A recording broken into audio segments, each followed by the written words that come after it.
All right, everybody. Excited to dive into episode 11 for us. And I want to give you a sneak preview of what you're going to see, what you're going to hear. So, this was probably one of my favorite episodes. It's hard to compare. We've had Jack Johnson, Brad Nash on. Like, it's hard to compare to those guys. But the content on this one and really, what we talked about. So, we're going to talk about how we attach, success to satisfaction for us. And Javi goes deep and brings out his Yoda wisdom, which is fantastic. And then even at the end, we get to go through some of our favorite books, which was probably my favorite part of the episode too, because you reminded me of a couple things, and your book is pretty fantastic too. But what was your favorite part of the episode, Hop? Well, I gotta say, it's what really struck me is just the how we define the word satisfaction and dissatisfaction, and the connection that our satisfaction, unfortunately, in most Americans' lives, has to either money, achievement, or recognition and status. And in the episode, we talk about ways to overcome that, right? Shifting from comparison to compassion, counting counting to contribution, and content to connection. And we talk about how important it is to redefine the word satisfaction in us, and not to look at achieve or satisfaction as an achievement or a destination. But satisfaction is not the term "I'll be satisfied when." It's "I'll be satisfied because." Because, It's yeah. a different thought process.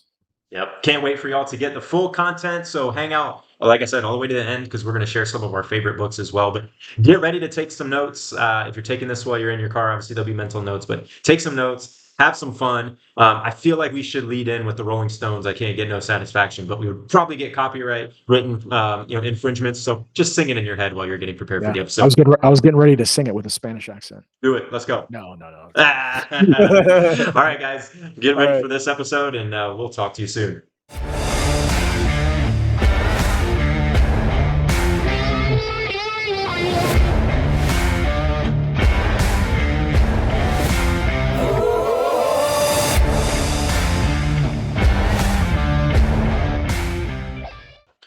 All right. Welcome everybody to Two Average Jays. I lost count. I think we're on episode 11, but it has been too long. This is only our second episode of the year, and it seems like the year is just already flying by. But Javi, how you doing? What have you been up to?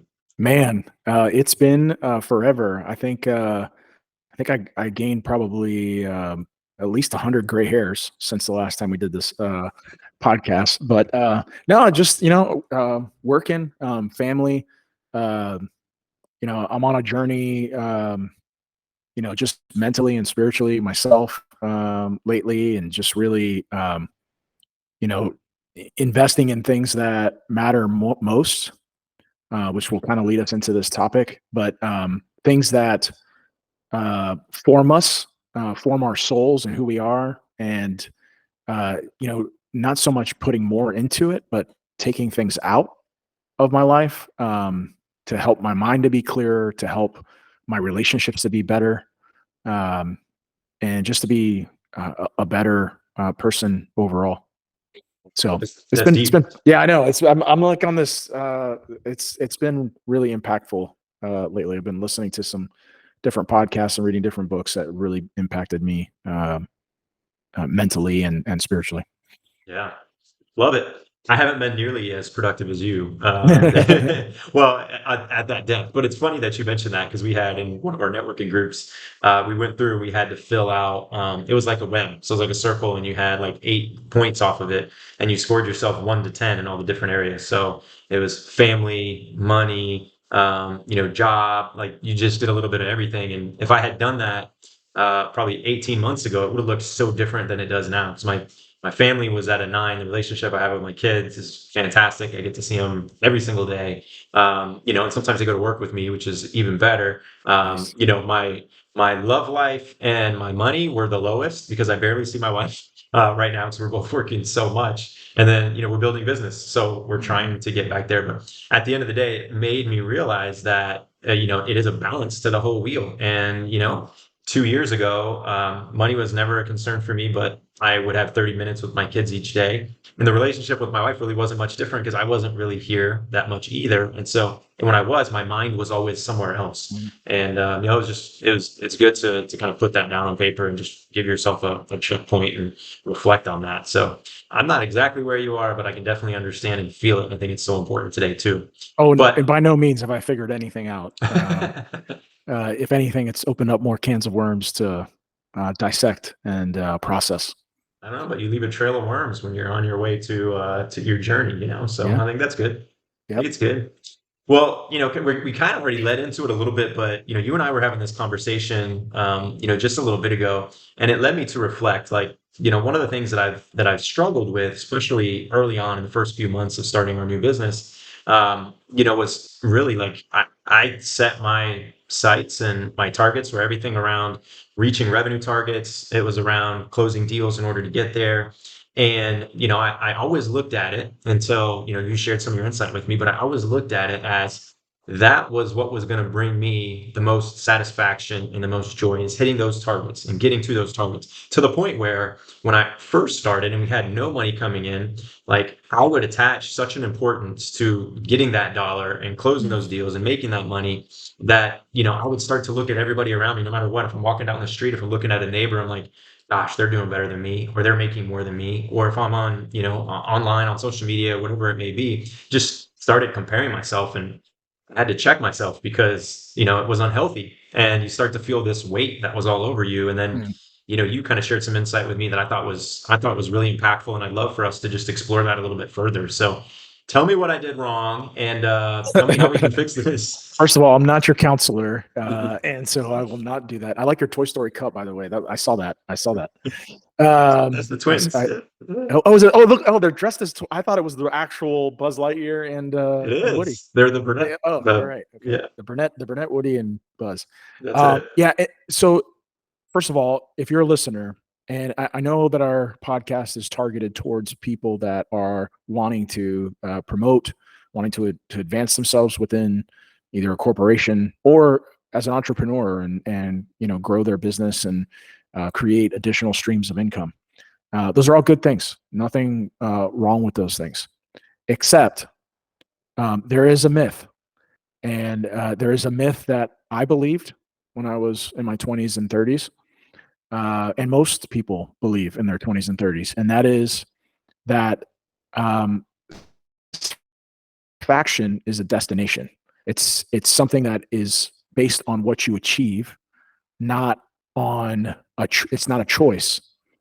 Um, I'm sorry, it's not a choice it's not somewhere. It's somewhere that you have to get to, and then you'll be happy. So Mhm. uh, I'll explain it like this. So it's like it's taking the approach of I'll be satisfied when, if that is your thought process, you will live and be unhappy throughout, and when you achieve that success, if you achieve that success. And we're going to talk today about shifting that mentality of being satisfied, of switching our thought and our wording from "I'll be satisfied when" to "I'll be satisfied because." There is a difference between the two. And I just want to give a couple of quick stats from studies that have been done, psychological studies. And one is for the entrepreneur, the other is for the CEO in a corporation. Uh, and the stat is 72% of successful entrepreneurs suffer from depression or other mental concerns. 72%. And then CEOs may be depressed at more than double the rate of the public at large, more than double the rate. And that shows you that one, no one is exempt, right? It's no one is exempt from this. Everybody experiences this. Uh, and two, um, it it is a epidemic, and it's a mismanagement of the word satisfaction and dissatisfaction. And when you base your satisfaction, when you connect satisfaction with results and achievement, when you're going to be very unhappy because the two are separate. They're not one and the same. And so there's a guy, a Harvard professor. His name's Arthur Brooks. He spent years researching the association between achievement, wealth, notoriety, and a lasting sense of satisfaction. And he writes, and I'll just quote this small quote from him: the goals to acquire more, to succeed, and be as attractive as possible leads us to objectify one another and even ourselves. When people see themselves as a little more than their attractive bodies, jobs, or bank accounts, it brings great suffering. You become a heartless taskmaster to yourself, seeing yourself as nothing more than a homo economicus. Love and fun are sacrificed for another day at work in search of of a positive internal answer to the question we all want to answer, which is, am I successful yet? We become a cardboard cutout of real people. Mm. And so there's a danger that comes with our definition of it. So if you're out there, you're an entrepreneur and you want that second stream of income, or you want to climb that corporate ladder, if the reason behind it, your purpose or your meaning behind getting there is tying achievement to satisfaction, you're going to be left very unhappy, hurting, alone, and you're going to sacrifice the most important relationships in your life in that process. Yeah, and I love what he said because, well, one, it's a dichotomy of our culture and kind of the way that it's heading anyway. It's so easy to fall into, seeing people's best selves on Instagram or on social media and then immediately comparing yourself like I did. Like I fell into that trap early on.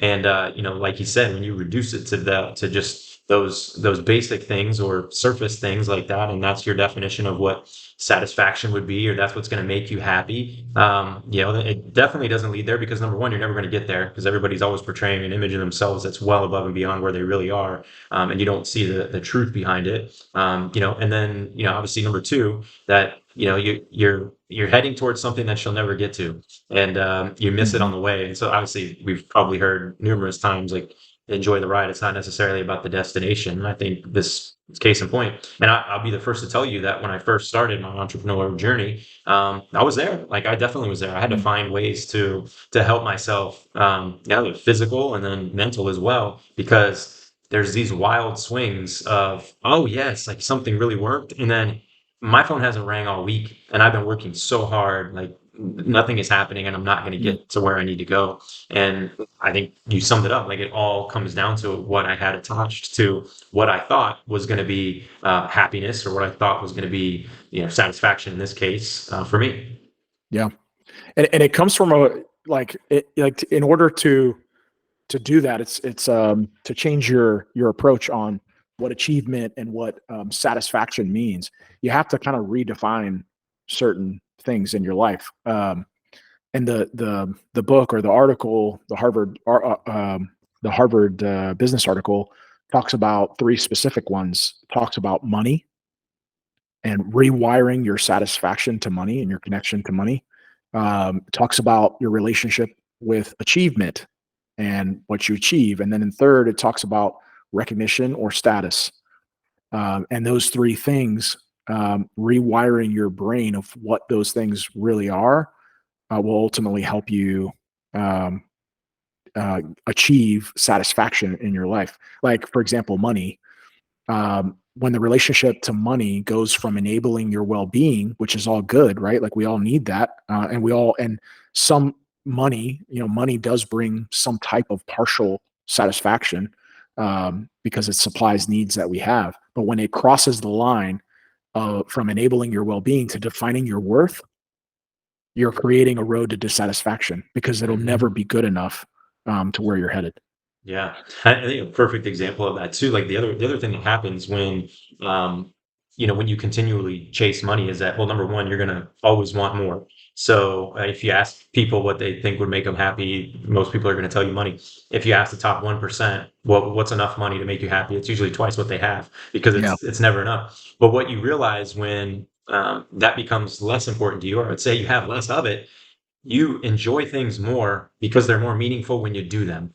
Yes. And so it's just the little things. Like I can tell my kids would take for granted times that we would go to Disney or times that we would go, to certain places where we had to pay. Well, now that it's harder to do that, we get excitement around it and we build that up because this is something we saved up for. And it's less about like I said, like you said before, the well-being. It's more about us being grateful for it when we do have it, because we understand that we're going to be so much better as a family if that's not our first priority, if we're not all out there chasing that, because we never see each other.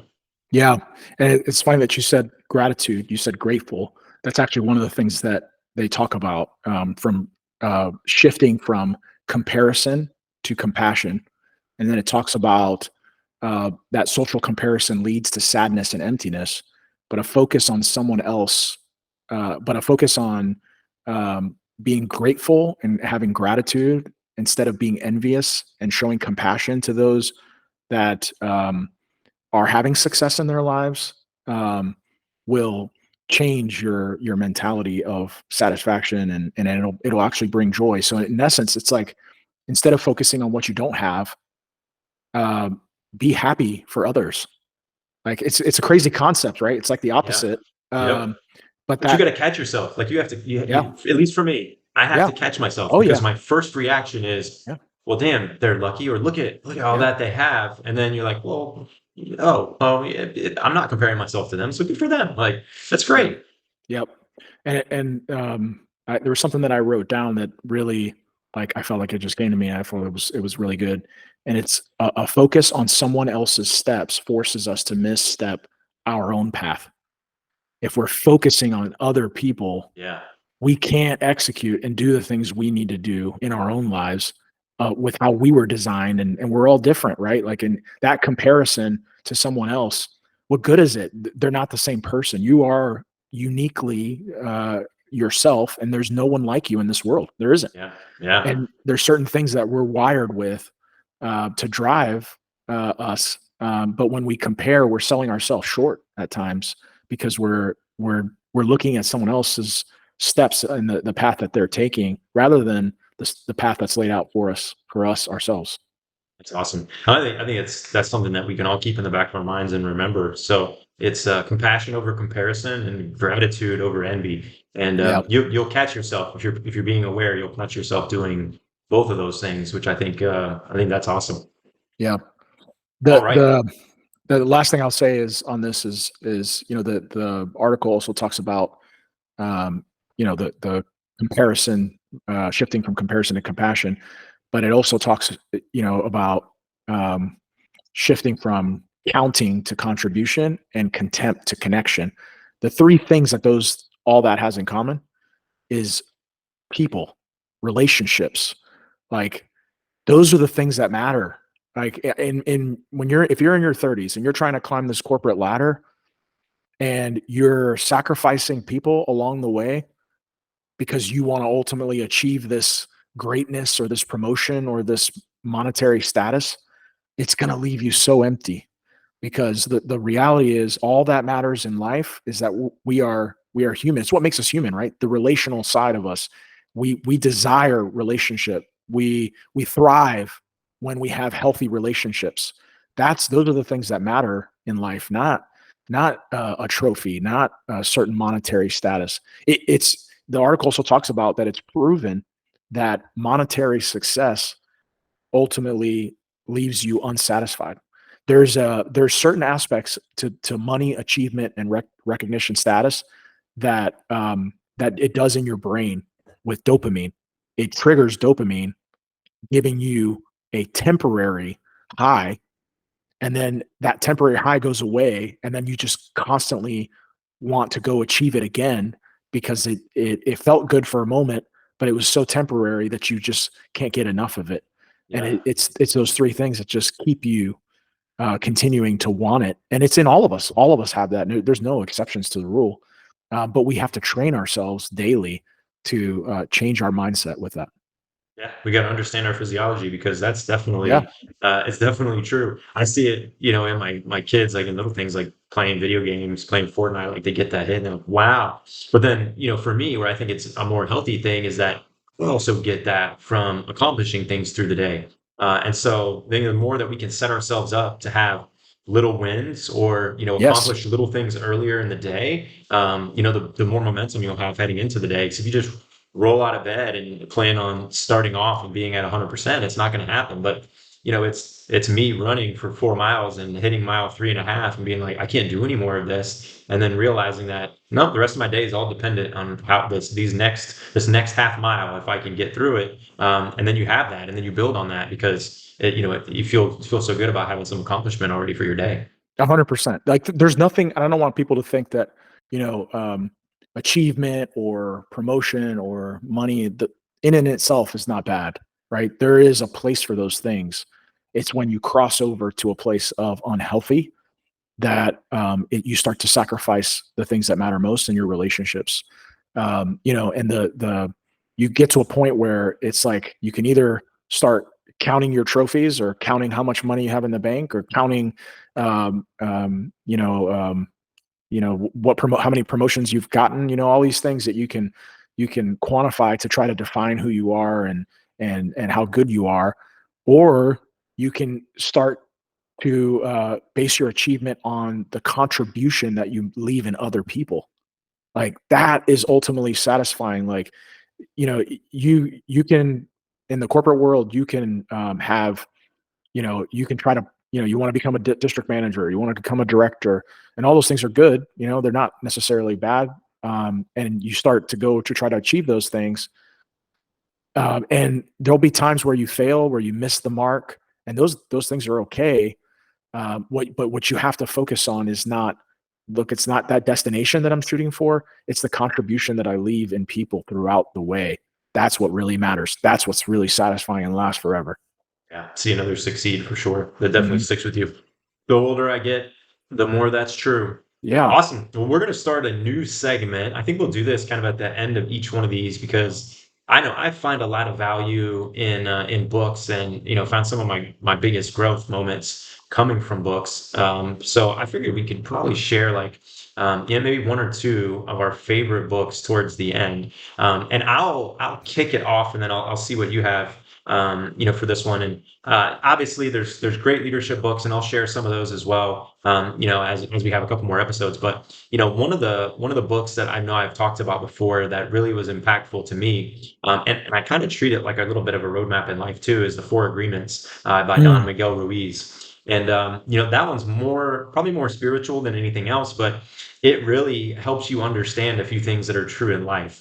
Like the very first agreement is being impeccable with your word. And, on the surface, that sounds like, well, let me do what I say I'm going to do. But that really is more internal. And he talks about how, we're the only species on earth that pays multiple times for the same mistake because we have a Mm. judge in our head that's constantly making us pay for our mistakes. And so your word to yourself is so important. And that one always sticks with me. And I picture that judge in my head from time to time. And I'm like, quiet judge, like put down the gavel. It Mm. definitely helps me. And the second one that's in there as well is don't take anything personal. And he says something in there that's so true. But he says, the average person, or really most people, care about themselves a whole lot more than they care about you. So when they come in and do something to you that you feel is malicious or you feel is against you, it really has more to do with what they have going on. So even somebody in the street that you may get into a fight with or may walk up and hit you, you got to realize that it had nothing to do with maybe the exchange that you had right there. It had a whole lot more to do with the things that they're dealing with at home or what they have going on personally that's led them to get there. And you can't take those things personal, even in that scenario when somebody's walking up and hitting you. So, like, I really appreciate it. And I'll have to go back and reread it. But the Four Agreements by Don Miguel Ruiz definitely helped me kind of just be a better person. Yeah, there's another book that you told me about. I haven't read it, but I'd love for you to share with everyone about this particular book as well, because I think it's pretty powerful. Extreme Ownership. I think, I don't know if you finished it, but you probably did. I think when we were working together last, I think you were in the middle of that and you were doing some uh, crazy things throughout and getting me involved. I was doing push-ups in the middle of the hallway. I don't know what the heck was going on there. But It's funny. but I thought with some of the stuff that you shared with me on that was really powerful. Yeah. I'd I love for you to think you're share I that. think you're talking about Living with the Seal. Because that's Yes. that's Is that a yeah, different book? Is that a it's a different one? different Okay. book. Yeah, that one's by Jesse Itzler, and man, like I ran my first half marathon listening to that book. Because so the premise is Jesse Itzler is partial owner in the Atlanta Hawks. He's a self-made entrepreneur, built this $1 billion kind of rideshare business for airplanes and sold it to Berkshire Hathaway. And he was running a 100-mile race with some of his friends, and it was a relay race essentially. So they would take turns running it. Every person would run a mile, come back. The next person would go, come back. They're chilling in a tent. They got a masseuse and everything. They're helping him out. Well, he noticed this one guy there that was by himself. He brought a folding chair and a box of crackers and a protein drink and ran the whole 100 miles himself. And so it turns out this is David Goggins. Is a Navy SEAL, and he's like, I gotta have what this guy is doing. I gotta learn a little bit about him. And so he asked him to live with him for 30 days in his house. And his whole mentality is, if you've ever read or listened to Goggins, is around this calloused mind. And he realizes that life is more about a battle with your mind than it is with anything else. And if you win that battle, you realize that when you think you're at full capacity, you're only at 40%, and you can go so much further, whether that's physical or mental, or whatever it may be, to the point where when he finished that race, all of his toenails were broken off in his shoe, and he broke most of the bones in his feet. He went into kidney failure and was peeing blood everywhere at the end, and he just kept going. And obviously, I wouldn't encourage anybody to do that, but it just shows you the power that you have, that your mind has over you. And it taught me to kind of separate the two, so to speak, to realize that it wasn't just something mindlessly driving me, that I had control over the outcome. And it happens whenever I'm doing something that's hard, when I'm running, or even when I'm building things. Like if I'm doing something that hard, my brain is programmed to protect me. And so it wants me to be in comfort. So it's like, here's an excuse. You can get away from this. You can stop doing this. And as soon as you flip the script on that, and that's why we're doing push-ups in the office, because you constantly got to be working on that. But as soon as you realize that you can control that narrative and that your brain's trying to do that, it really unlocks you or unleashes you to do a whole lot more. So yeah, Living with the SEAL by Jesse Itzler is absolutely fantastic. Yeah. I want to give a book that's an easy read, and it's got a ton of quotable things within it. And I'm a sports guy, so I love sports, and so it's actually written by Coach K, the Duke, famous Duke basketball coach, won championships, has is gonna, if he's not already, I don't know if he is or not, but he'll be in the Coaching Hall of Fame. He's probably one of the greatest coaches of all time. He wrote a book called Beyond Basketball. And when I read that book, it was simple, and it was obviously he connected it to coaching, but the part that really stood out to me was just around the collaboration piece and the importance of everyone looking out for each other and creating an environment that happens.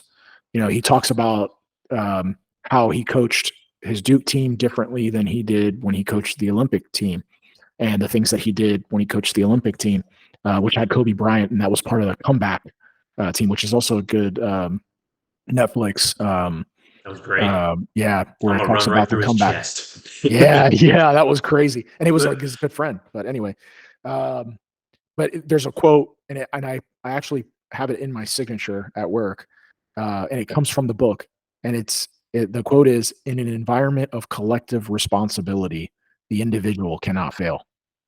And Mm, so what that means is, when everyone is collectively on the same page and they all desire the same outcome, and they're doing their work for more than themselves, but for the team, then they won't allow each other to fail. They will pick each other up and cover each other's deficiencies so that the team can succeed. Because the reality is, if you want to achieve results within your teams, you're never going to be, all your people are never going to be green across the board, right? But you can utilize certain people within your team to help the overall performance of the entire team, to help you succeed as a whole entity, rather than just individual little parts. And so it's a really powerful book. It's an easy read. you had me reading excerpts of them too. That was Yeah, really good. yeah, and I have it on audiobook, and so and Coach K actually reads it himself, which is cool. And so anyway, that's a It's a little off. must.